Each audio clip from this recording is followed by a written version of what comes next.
Hello everyone, Drudge here with a weekly update for RuneScape. Wasn't I wouldn't say it's not a huge update, but at the same time it kinda is. Because this week's update actually brings a lot to the skillers, and a little bit to the combat. But this week they actually released a little bit more into the invention skill. Before maybe you could really get into like I think it was just the hatchets and a fishing rod you can make through, and then that was it. But now this week they actually released the pickaxes. They can now be augmentable. So my usual favorite spot to go for invention is actually just the Inventions Guild right near Falador, northeast of the Lodestone. But so you can not only see there's a few different devices you can make here. Oh, that's for the tier 90. Okay. But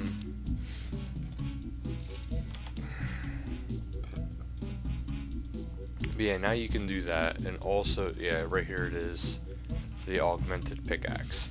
So if you've never seen this diagram box before, if I actually didn't cover it before, I'm going to show you a little bit about it right now. You just keep, for this part, you just keep putting the parts in until you get what you need. It doesn't cost you anything. Now this part you want to be kind of keen. You want to try to get the perfect score. So what I like to do is I just like to take one piece, go back and forth. Okay, see that improved it a little bit, so I'm going to keep moving some of these around. That's excellent. So it's either the... Okay, so it's probably those two, and then... that means something else needs to be changed with something else yet. Okay, let's find out what it is. There we go. So you want to keep doing that as much as you can, because it is hard to get the inspiration points, especially the higher the level you get, because you'll start to get less and less. But there is ways of getting more. It's just it's harder. So to try to conserve as much as you can. But I'm getting the augmented pickaxe. I got it at the perfect. I'm only using 150. I'll get XP for this. But now I can make the augmented pickaxes, which I'm not sure if I have any augmenters. Not to mention, I don't even know if I have an extra dragon pickaxe that I could do that with. But we shall see. I believe I don't. Just to be sure. No, I do not. But, just like all invention items, you need to be able to make or manufacture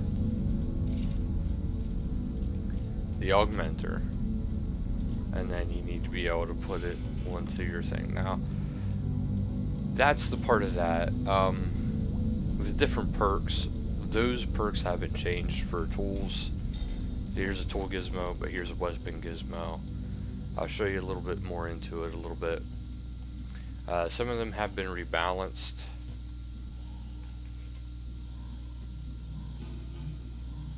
And as you can see, protect item protects 2 items. Oh, okay.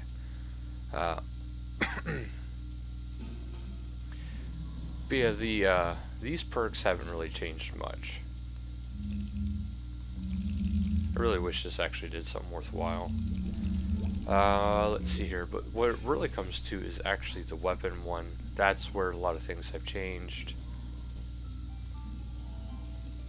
How you exactly get some of these new perks, I'm not entirely sure. But I don't even know if I can find any of them. Well, I won't waste too much time trying to find them.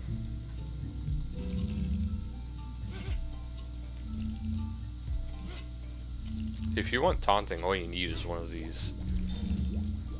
What is it?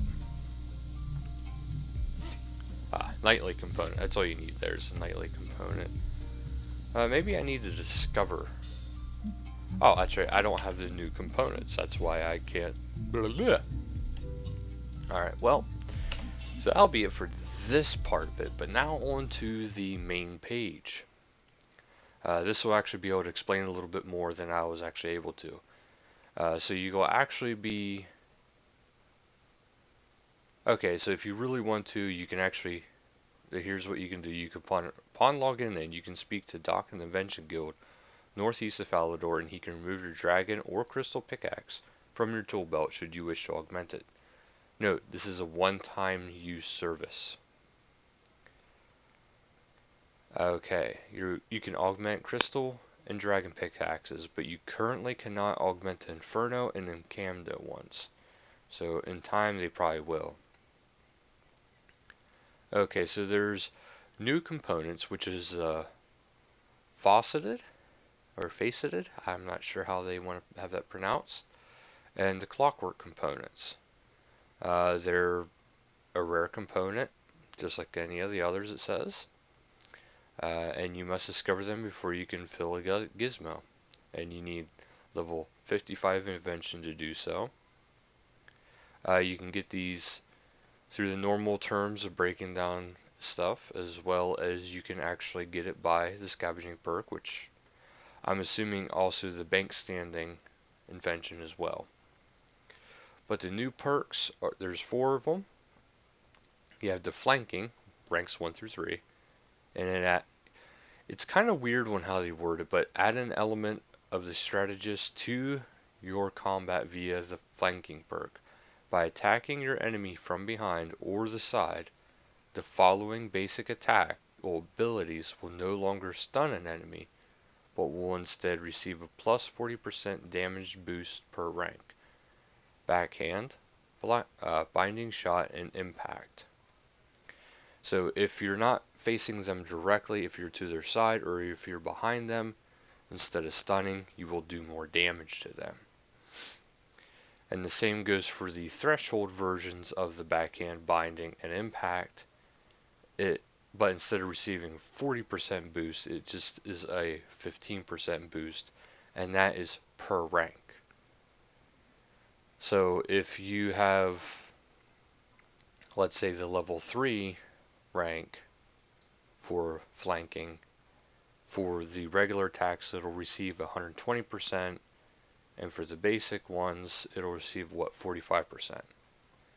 That to me sounds like it needs a little bit more balancing, because that favors basics versus thresholds. Okay, next one is the Crystal Shield rank. Crystal Shield, which the Crystal Shield is a defensive perk that works in 2 phases. The first phase will provide a 10% chance to activate whenever you take damage. Once this is active, 5% per rank, up to 15% at rank 3, of any damage you sustain is stored for 10 seconds. Once the 10 seconds have elapsed, you will be given a secondary pool of life points, equal to the damage you've sustained. This lasts for up to 30 seconds or until the shield is depleted. This includes any self-inflicted damage. So there is actually quite a few abilities and ways to do this that would be quite useful. The one that personally comes to mind is one of the abilities from the raid. I forget exactly what it is called, but it does massive damage, but it can kill you. So if you notice it going up during the first phase, if the first phase activates and you have enough adrenaline to activate this ability, this would be the time to do it. Reason being is if once it's activated, all the damage you sustain for that time frame will actually just come back to you, and all that damage will start to hit that part of it. Now there's probably better ways of doing it, but that's my opinion. So to me, the Crystal Shield is the one that you really want to get. The Enhanced, Devoted, Enhanced, Efficient. They work very similar to their original, like the original varieties of them, which the basic version is just Devoted, and basic version of Efficient is just Efficient. The difference being is that the basic Devoted gives a 3% chance per rank on being hit that protection prayers will work 100% or 75% in PvP for 3 seconds.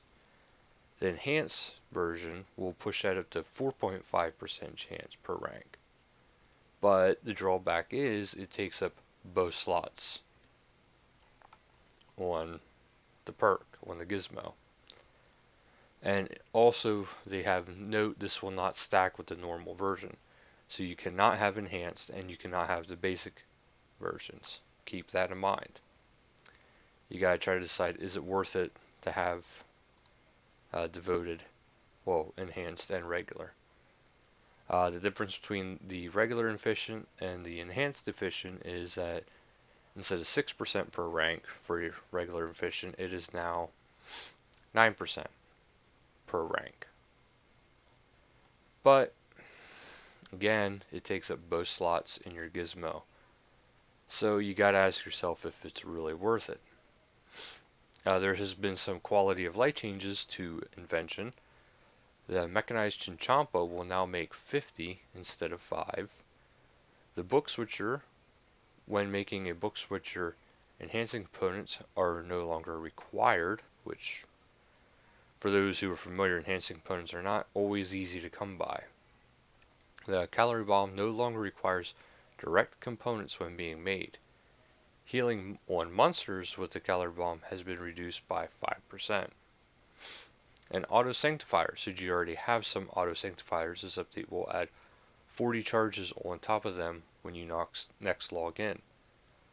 Only one pious component is needed for production of this item, down from 8. So 1 to 8, that's pretty good. When created, the auto sanctifier will now come with 50 charges. It's actually a good amount. The Dungeon Party Simulator. The number of evasive components required to create this device has been reduced to 1. The Electrified Trap. It'll add 10 charges if you already have them when you next log in. The stunning components have gone down from 2 to 1. And when created, the Electrified Trap will now have 25 charges, and I'm assuming it had 15 to start. The Dungeon Nearing Lock Melter. It only requires 2 ethereal required to produce it instead of 5. There's noteworthy some their weekly live streams. Let's see. Tuesday is talking about the month of September, which there's a lot of XP to be gained in September. And there's also talk about RuneFest coming up, which again usually has a lot of big reveals, which are, keep in mind, subject to change. It is not a guarantee. Now onto the patch notes. For graphical, we have a fixed graphical issue with the pedal coronet on female characters. Skills, D&Ds, and minigames, the Golem Outfit and Quartermaster Aura now work correctly with crablets. Players will now consistently have their rewards shown in purple in the chat window when winning a purple prize from the Treasure Hunter. Untradeable springs from the Treasure Map event have been renamed as Tight Springs and now have altered icon to differentiate from regular springs. Devoted now reduces the damage of the hit that activates it. Aggression and camouflage potions no longer lose their effect after logging out. Teleporting to the wilderness volcano on a free world with Elite Wilderness task set complete will no longer attempt to quick teleport. An update to the wilderness, or updated the wilderness death list to account for objects that derive prices from component pieces or other objects. It is no longer possible to become scald on players you cannot attack. The Lucky Clover necklaces have now changed to give a 10-minute XP boost when a charge is consumed. And as for the ninja fixes, there's various XP buffs such as refer a friend bonuses will now correctly stack their boosts, and disassembling and siphoning items will now count towards invention harmony pillars, capping at 50k XP per action. Alright, well that is it for today's news. That is it for today's patches. It wasn't really a big week, but given the fact that there is the double XP weekend coming up, there's a few other graphical works coming up this month, a few small updates, but the main thing to keep in mind is right now they're probably doing a lot to get ready for RuneFest, a lot of preparation. So usually the month of RuneFest or leading close to it, the updates are kind of light because they are, well, really busy, as if they aren't really busy as normal. So, they have their normal work plus all this extra work. So keep that in mind if you're looking for big updates within these few weeks. It's probably not going to happen until maybe November. But alright, thank you guys so much for watching. I hope you enjoyed this video. And until next time, later guys.